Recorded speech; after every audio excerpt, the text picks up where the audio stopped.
Hi everyone, so welcome back again to the discussion of character formation in leadership, decision making, management, and administration. So this is the continuation. So this is part 2. So last video we tackled about Michael Lewis aspect of self-concept. So today we're going to discuss naman Rogers' three parts of self-concept. Madali lang ito. Okay, so Carl Roger, 1902 to 1987. So Carl Roger is widely regarded as one of the most eminent thinker in psychology. So he is also best known for developing the psychotherapy method called the client-centered therapy and for being one of the founder in humanistic psychology. When we talk about the client-centered therapy, so or tinatawag din natin tong person-centered therapy is also referred as a non-directive, client-centered, or the Rogerian therapy. So was again pioneered by Carl Roger. So siya yung nagsimula nun around 1940s. So this form of therapy or psychotherapy is grounded in the idea that the people are inherited. Ang isang tao daw ay ipinanganak na merong motivated toward to achieve a positive psychological functioning. So he or she can decide what is best, parang gano'n, what is best for him or her. So we direct him toward that. So according to Rogers, self-concept is a construct to describe the awareness of who we are along with our perspective of the world around us. So he believed, naniniwala siya na yung self-concept daw natin is composed ng tatlong components. So what is the first component? The first component is ideal self. When we talk about the ideal self, it is the person you want to be. Ano ba yung gusto mong maging? Okay? So this person, the ideal self, or this person has the attribute or quality you are either working toward or want to possess. So it's who you envision yourselves to be if you were exactly as you wanted. So it consists of your goal, and ba yung goal mo in life, your ambition in life, and it's dynamic. Okay? So for example, your ideal self is to become a successful police officer or successful or a lieutenant or higher rank um police officer. So that is your ideal self. So dahil yun ini-envision mo, yun yung goal mo. That is your ambition. So yun yung gusto mong maging ikaw in the future. That is the ideal self. And the second one naman is the self-image. Okay?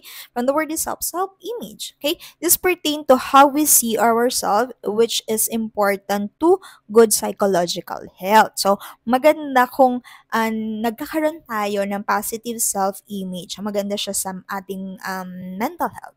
So, self-image include naman the influence of our body image on our inner personality. Paano ba natin tinitingnan or pre-represent ang sarili natin? Okay? So, kung paano natin pre-present ang sarili natin, so that reflects kung ano talaga yung inner personality natin.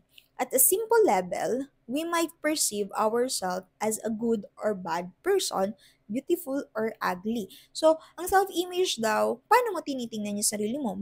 Maganda ba ako? Tingin ko ba sa sarili ko maganda ako? O pangit ako? O mabait akong tao, mabuti akong tao, masama akong tao. So that is self-image. Paano mo tinitingnan ang sarili mo? How do you present yourself?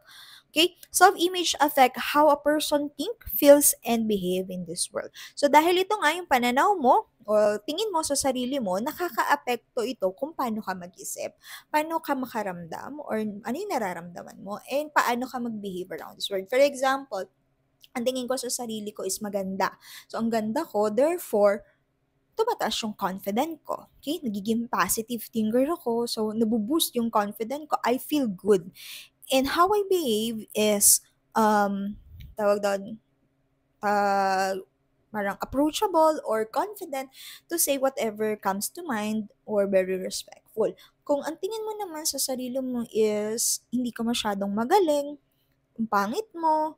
So, yun yung nararamdaman mo, all the negative. So, importante na yung self-image natin is positive. Okay? So, every morning, so one good exercise na every morning or bago ka matulog, you present yourself in a nicer way or yung medyo presentable kung paano yung gusto mo gusto mong nakikita mo sa salamin, right? And then, you do the positive self-talk. Yeah, maganda ako ngayong araw nito, magaling ako, mapapasok ko yung exam, so kayang-kaya ko to dahil masipag ako. Okay? So that is one practice of self-talk para toward a positive self-image. Kasi minsan, nagkakaroon tayo ng negative self-image. At pag negative yung self-image natin, pangit yung pagtingin natin sa sarili natin.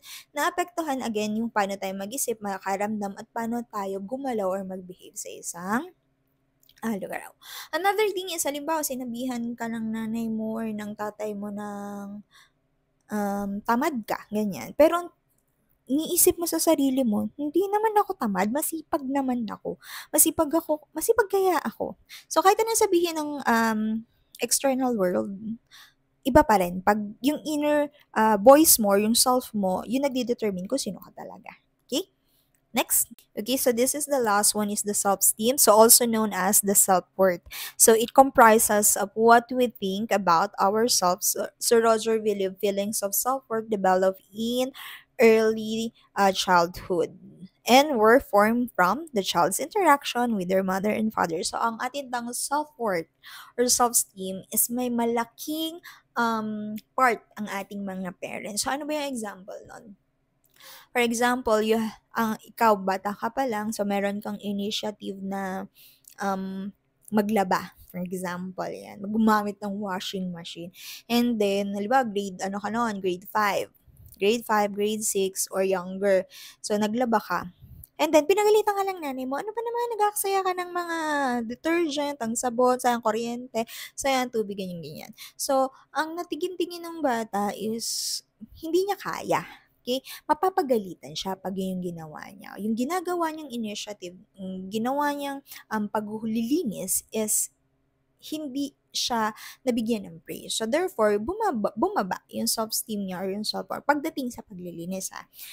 What if naman kung iba yung naging response ng parents? Halimbawa, nga, meron kang initiative, naglaba, gumamit ng washing machine. Tapos ginawa naman ng mama mo or ng tatay mo, pinuri ka.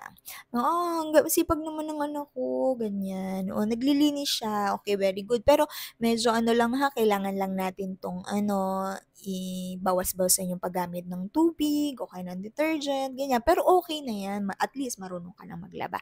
So, nagbuboost yung ating self-esteem or yung self-confidence. So, ganun daw yung explanation ni Roger na merong malaking parte ng ating confidence or ng ating pagtingin sa ating sarili, yung self-worth natin, yung ating parents. Okay? So, that is the last step. Okay? So, next video, we're going to discuss naman the self-actualization and congruence. Under pa rin to ni Roger. So, yun lang. So, if you find this video helpful, kindly comment down below what's your suggestion or your thoughts about this one.